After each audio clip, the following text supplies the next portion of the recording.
3 மாதங்களுக்கு முன்பாக அவர் இந்தியா தேசத்துக்கு வந்து நாங்கள் மீட்டிங்கில் வச்சோம். வருஷத்துக்கு ஒரு முறை அவர் வருவார். பாருங்க தேவ பிள்ளைகளே, அவருடைய ஒரு மகன் இருக்கிறார்.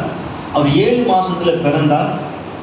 அந்த பாஸ்டர் வந்து ஊழியத்துக்கு வர்றதுக்கு முன்னாடி ஆர்மியில் ஒரு பெரிய ஆஃபீஸராக இருந்தார். மேஜர் காட்டிலும் இன்னும் அதிகமான ஒரு கேடரில் இருந்தார். சர்ஜன் சொல்லுவாங்க, அமெரிக்கா இராணுவத்தில் சர்ஜன் சொல்லுவாங்க. அந்த சர்ஜன் என்ற அந்த போஸ்டிங்கில் இருந்தார். 7 மாசத்துல அவருக்கு ஒரு பையன் பிறந்தது. அந்த பையனை எப்படியாவது காப்பாற்றணும்னு சொல்லி நிறைய பெரிய பெரிய ஹாஸ்பிட்டலாக கொண்டு போயிட்டு ட்ரீட்மெண்ட்லாம் பண்ணாரு. கடைசியில் அந்த பையனுடைய உயிரை காப்பாற்றினாங்க தவிர அந்த பையனுடைய கண் பார்வையை அவங்களால காப்பாற்ற முடியல. நான் போன மாதம் வந்தபோது நான் என் ஐயா கிட்ட சொன்னேன், ஐயா அந்த மாதிரி நாங்கள் இடத்துக்கு போயிருந்தோம், ஒரு ஊழியத்தை நாங்கள் செஞ்சோம் அப்படின்னு சொன்னப்போ அவர் கண்ணிலேருந்து கண்ணீர் வந்து, மகனே நீ தொடர்ந்து அந்த ஊழியத்தை செய், அதுக்கு தேவையான எல்லா தேவையும் நான் சந்திக்கிறேன் அப்படின்னு சொல்லி. ஆனால் அவருக்கு வந்து இந்த நேரத்தில் அவனுடைய பட்டணத்தில் ஒரு பெரிய மழை புயல் இருக்கிறபடினால அவருக்கு சரியானபடி சிக்னல் இல்லைன்னா அவர் தான் அவங்க கூட பேசியிருப்பார். அவர் இங்கிலீஷில் பேசியிருப்பார், நான் உங்களுக்கு தமிழில் டிரான்ஸ்லேட் பண்ணியிருப்பேன். இன்னைக்கு அதை பண்ண முடியல. அடுத்த ஆண்டு சுத்தமாக இருந்தால் அடுத்த மாதம் பண்ணலாம்னு சொல்லி நாங்கள் தீர்மானம் பண்ணியிருக்கிறோம்.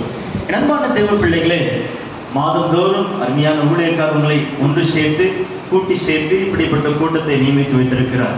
சரி, நீங்க மாசம் வர்றீங்க, வர்றதுனால என்ன பிரயோஜனம்?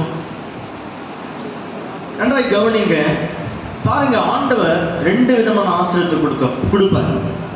3 நாள் ஆண்டோடைய வார்த்தை கேட்டவங்களுக்கு ஆவிக்குரிய ஆசீர்வாதம் கிடைச்சது, சரீரத்துக்குரிய ஆசீர்வாதமும் கிடைச்சது. புரியுதுங்களா? நீங்க ஆண்டவரை தேடி வர்றப்போ உங்களுக்கு ஆவிக்குரிய ஆசீர்வாதம் கொடுப்பார் ஆண்டவர், அதே போல உலகிருதியான ஆசீர்வாதம் கொடுப்பார். அருமையான ஊழியக்காரர் அவர்கள் தொடர்ந்து பாருங்க, அவரால் முடிஞ்ச அளவுக்கு உங்களுக்கு உதவிகளை செய்து கொண்டிருக்கிறார். பாருங்க, அது உலக ரீதியான ஆசீர்வாதம். ஆவிக்குரிய ஆசீர்வாதத்தை நான் கொடுக்க உங்களுக்கு ஆசைப்படுகிறேன். ஆவிக்குரிய ஆசீர்வாதத்தை பெற்றுக்கொள்ள நம்ம என்ன செய்யணும் பாருங்க. எனக்கு தெரிஞ்சு போன மாசத்தோட இந்த மாசம் எண்ணிக்கை அதிகமா இருக்கு. இந்த மாசம் எண்ணிக்கை அதிகமா இருக்கு. எதனால நீங்க வந்திருப்பீங்க? இந்த இடத்துல போனா ஒரு சந்தோஷம், ஒரு சமாதானம் கிடைக்குது அப்படின்ற எண்ணத்தோடு நீங்க வந்திருக்கலாம்.